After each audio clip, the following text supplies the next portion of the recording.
आज रात्रि को जन्माष्टमी महापर्व मनाया गया पूरे भारत में, बल्कि विश्व में भी। जहाँ जहाँ हिंदू लोग हैं, सनातनी लोग हैं, वैदिक संस्कृति को मानने वाले हैं, उन्होंने भगवान श्री कृष्ण का, योगेश्वर का जन्म दिवस मनाया। और देखिए, जितने भी महापुरुष हैं, ये तो साक्षात परमात्मा के अवतार है, निर्गुण निराकार ब्रह्म के अवतार थे। एक साधारण व्यक्ति इस तरह के कार्य नहीं कर सकता है जो एक अवतारी पुरुष इस तरह के कार्य करते हैं। लेकिन अवतारी पुरुषों के भी सामने देखिए समस्या कितनी आती है। आज दुनिया में इंसान के सामने थोड़ी बहुत समस्या आती है और वो विचलित हो जाता है, घबरा जाता है।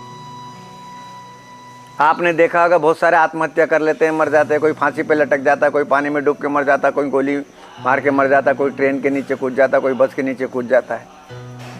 इस तरह की स्थिति। तो वैसे तो हम पर्व मनाते हैं भगवान श्री कृष्ण का, देखिए एक आदर्शवादी महापुरुष का, योगेश्वर का मना रहे हैं, लेकिन उनसे शिक्षा क्या लेते हैं? शिक्षा तो कुछ लेते नहीं। जब तक हम उनको शिक्षा नहीं लेंगे और जब तक उनको देखेंगे, मतलब सुनेंगे और समझेंगे नहीं, तब तक यानी ये मनाना, पर्व करना, धरना एक परिपाटी जैसा हो गया। हम जो भी त्योहार जिस महापुरुष के उस पर मनाते हैं, तो कम से कम उनके आदर्शों के ऊपर चलने का तो प्रयास करें। अब देखिए, भगवान श्री कृष्ण के बारे में देख लीजिए। जन्म कहाँ हुआ? जन्म लेते ही माता पिता छूट गए। छूटे के नहीं छूटे? अगर वहां रहते तो इसलिए जन्म लेते ही माता पिता छूट गए। पालन पोषण कहाँ हुआ? गोकुल में, बाबा नंद के यहां हुआ ना। और जब बड़े किशोर अवस्था में हुए और जब मथुरा को वो आए और कंस को मारा, और कंस को मारने के बाद गोकुल में कभी गए ही नहीं। छूटा कि नहीं छूटा? कभी गोकुल में जाके गए? जीवन में फिर कभी गोकुल में गए ही नहीं नंद बाबा से मिलने।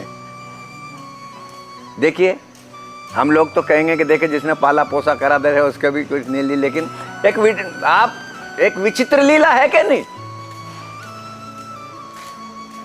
उसके बाद देख लीजिए, कंस का नाश हो गया, नाना जी को गद्दी दे दी। नाना जी ने कहा भी नहीं बेटा अधिकार तुम्हारा है, क्योंकि तुमने दुष्ट को समाप्त किया है। उसने कहा कि नहीं, मुझे नहीं चाहिए नाना जी, ये गद्दी आपकी है और आप ही इसके राजा रहेंगे। लेकिन जब वो वहां रहे, जरासिंध इतना बड़ा था उस समय का बलवान, हर बार मथुरा के ऊपर अटैक करता था, हर बार मथुरा के ऊपर कर रहा है, और कहता था इसको मुझे सौंप दो। सौंपा? नहीं सौंपा। उन्होंने कहा कि रात रात का जब मेरे ऊपर इसकी दुश्मनी है, मुझसे ही इस तरह की दुश्मनी पाल रहा है, तो उन्होंने मथुरा भी छोड़ दिया। छोड़ा कि नहीं छोड़ा? समुद्र के किनारे जाके, वहां जाके द्वारका बसाई। द्वारकाधीश कहलवाए।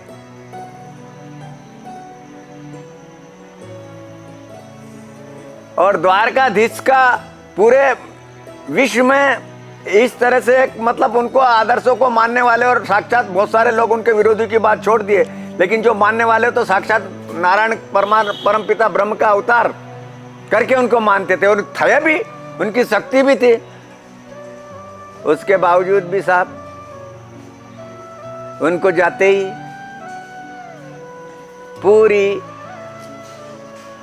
द्वारका को समुद्र में जलमग्न हो गया। तो आप इन महापुरुषों से शिक्षा क्या लेते हैं?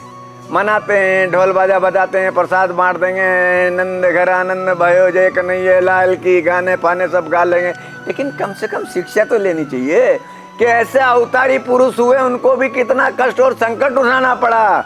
अगर हम थोड़े से भी कष्ट में आ जाते हैं तो विचलित हो जाते हैं। हमें इन बातों को ध्यान में रखते हुए धैर्य रखना चाहिए, धैर्य से काम लेना चाहिए।